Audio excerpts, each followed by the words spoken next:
फिलिस्तीन का। और अब हमारी जो फॉरेन मिनिस्ट्री है वो फिलिस्तीन के सपोर्ट कर रही है। तो यही काम एएमयू के छात्रों ने किया।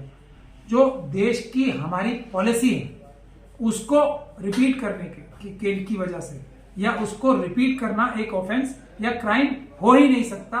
ये उत्तर प्रदेश की पुलिस के खिलाफ इस पे एक एफआईआर दर्ज होनी चाहिए, क्योंकि वो देश की पॉलिसी सपोर्ट करने वाले भारत के नागरिकों को के खिलाफ झूठा मुकदमा कर रहे हैं। ये हालात आजकल चल रहे हैं। अडानी जी का बहुत चोरी और जो वो फ्रॉड करते हैं वो एक्सपोज हो गया था। तो हाइफा पोर्ट देके और नेतन्याहू साहब ने एक प्राइम मिनिस्टर की हैसियत से अडानी जी के साथ फोटो खिंचवाया था और हाइफा पोर्ट का कॉन्ट्रैक्ट अडानी जी को दिया था ताकि उनकी छवि कुछ सुधर सके। तो शायद मोदी जी उस वजह से, या जो बहुत सारे इल्जाम लगते रहते हैं कि ईवीएम की हैकिंग भी मोदी जी इजराइल के लोगों के, मोसाद के लोगों के जरिए करा रहे हैं, उस वजह से एक ऐसा स्टैंड लिया जो कि देश की कंसिस्टेंट पॉलिसी, जो कि आजादी। भारत के प्रधानमंत्री नरेंद्र मोदी जी ने इतना बड़ा देश का नुकसान किया है कि हम लोग सब अभी तक हैरान है कि ऐसा उन्होंने क्यों किया, या ऐसा उनसे किसने करवाया। हमारी विदेश मंत्रालय अगर देखा जाए तो उन्होंने अलग स्टैंड लिया है अब कई दिन बाद, जबकि मोदी जी ने पहले दिन ही एक ऐसा प्रो ज़ायनिस्ट और प्रो बेंजामिन नेतन्याहू स्टैंड ले लिया था जो उनकी खुद की कंट्री में जो एक्सेप्टेबल नहीं है, यानी कि इजराइल में भी एक्सेप्टेबल नहीं। इजराइल में बेंजामिन नेतन्याहू साहब के खिलाफ करप्शन के चार्जेस लग रहे हैं और इतने बड़े बड़े प्रोटेस्ट हो रहे थे कि वो जुडिशरी को काबू करके, वो देश के की जुडिशरी को काबू करके अपने आप को करप्शन के चार्जेस से बचाना चाहते हैं। ये बड़े उनके ऊपर इल्जाम लग रहे हैं और मोदी जी ने उनके कहने पे, क्योंकि शायद हमें ऐसा लगता है कि अडानी जी की मदद की थी उन्होंने एक टाइम पे जब अडानी जी का बहुत चोरी और जो वो फ्रॉड करते हैं वो एक्सपोज हो गया था। तो हाइफा पोर्ट देके और नेतन्याहू साहब ने एक प्राइम मिनिस्टर की हैसियत से अडानी जी के साथ फोटो खिंचवाया था और हाइफा पोर्ट का कॉन्ट्रैक्ट अडानी जी को दिया था ताकि उनकी छवि कुछ सुधर सके। तो शायद मोदी जी उस वजह से, या जो बहुत सारे इल्जाम लगते रहते हैं कि ईवीएम की हैकिंग भी मोदी जी इजराइल के लोगों के, मोसाद के लोगों के जरिए करा रहे हैं, उस वजह से एक ऐसा स्टैंड लिया जो कि देश की कंसिस्टेंट पॉलिसी, जो कि आजादी के बाद से कंसिस्टेंट रही है, यहां तक के राजीव जी के जिंदा रहने तक। तो इजराइल को भारत ने एक्सेप्टेंस भी नहीं दी थी देश की, और ना हमारे डिप्लोमेटिक रिलेशन थे। वो तो नरसिम्हा राव साहब जब आए, जिनको आरएसएस का भी कनेक्टेड आदमी बताया जाता है, उसके बाद इजराइल से हमारे डिप्लोमेटिक रिलेशन स्थापित हुए हैं। तो एक ऐसे देश के खिलाफ के प्रधानमंत्री के साथ अपनी जाति दोस्ती निभाने के लिए या गलत कामों में सहयोगी होने की वजह से उन्होंने जो देश की और जो फॉरेन पॉलिसी है उसके खिलाफ जो काम किया है, ये बहुत ही निंदनीय है। फॉरेन मिनिस्ट्री को उसको करेक्ट करना पड़ा। ये उनका एक बहुत ही बोल्ड कदम है और ये देशभक्ति में जो किया गया कदम है उसको हम सब लोगों को रिस्पेक्ट भी करनी चाहिए। ये इसी को कॉन्टेक्स्ट में हमें एक और चीज देखनी चाहिए कि एएमयू में फिलिस्तीन का, और अब हमारी जो फॉरेन मिनिस्ट्री है वो फिलिस्तीन के सपोर्ट कर रही है। तो यही काम एएमयू के छात्रों ने किया।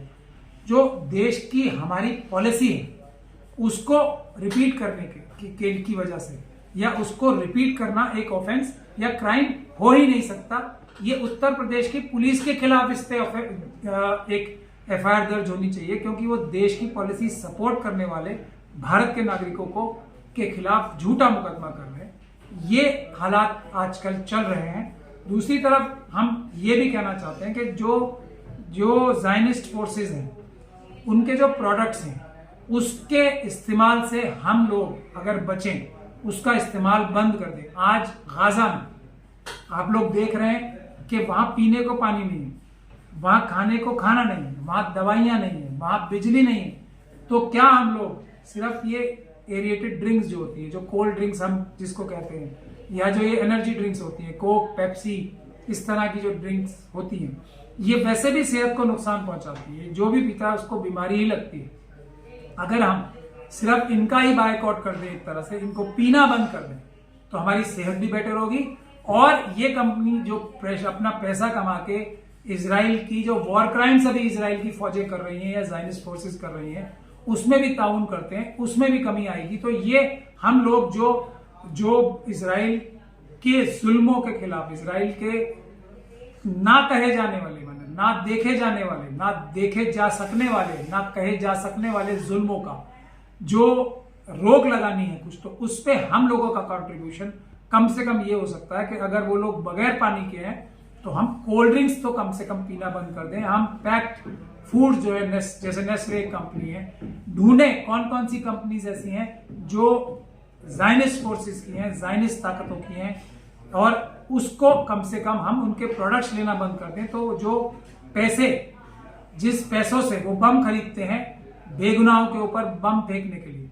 जिन पैसों से वो फास्फोरस खरीदते हैं जिसका वो इस्तेमाल कर रहे हैं, वो खरीदते हैं, तो कम से कम उनके पैसों में जब कमी आएगी तो वो ये जुल्म और ज्यादती करने से एकदम पीछे हटेंगे। और पूरी दुनिया में भी उनको, क्योंकि वो तो एक सिर्फ प्रॉफिट बेस्ड आइडियोलॉजी है ना, ज़ायनिस्ट तो सिर्फ पैसे कमाने के लिए ही सारे जुल्म करते हैं।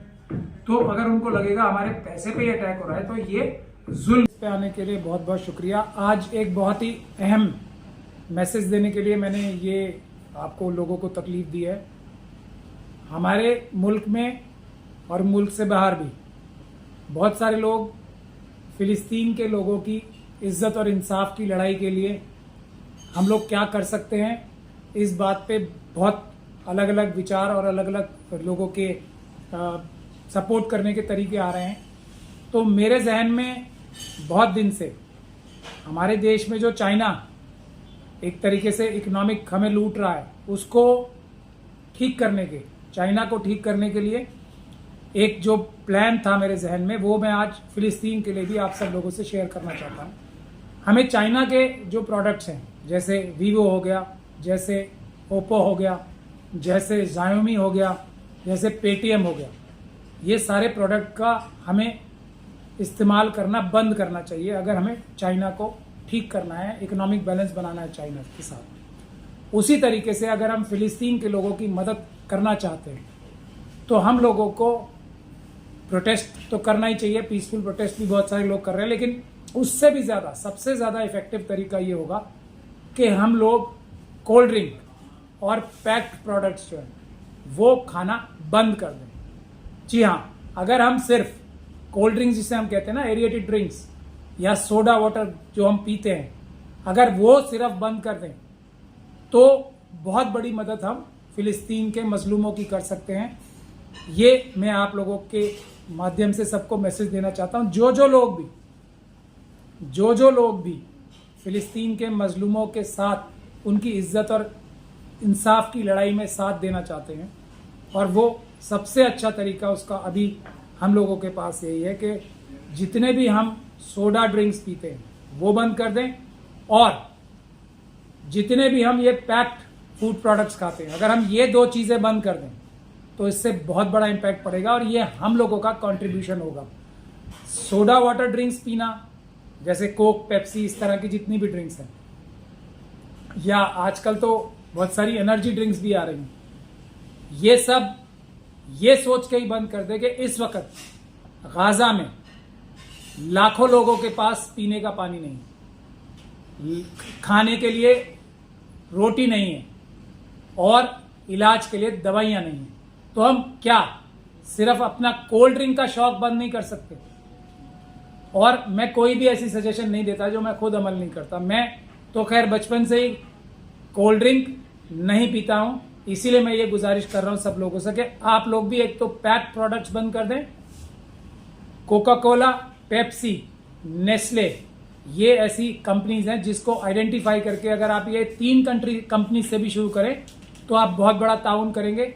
इसके अलावा मैं जो हमारे बाशऊर नौजवान हैं या दूसरे लोग हैं उनसे भी मैं ये गुजारिश करूंगा कि वो और भी जो ज़ायनिस्ट कंपनीज जो हैं उनको आइडेंटिफाई करें और उनके प्रोडक्ट्स को इस्तेमाल करना बंद करें।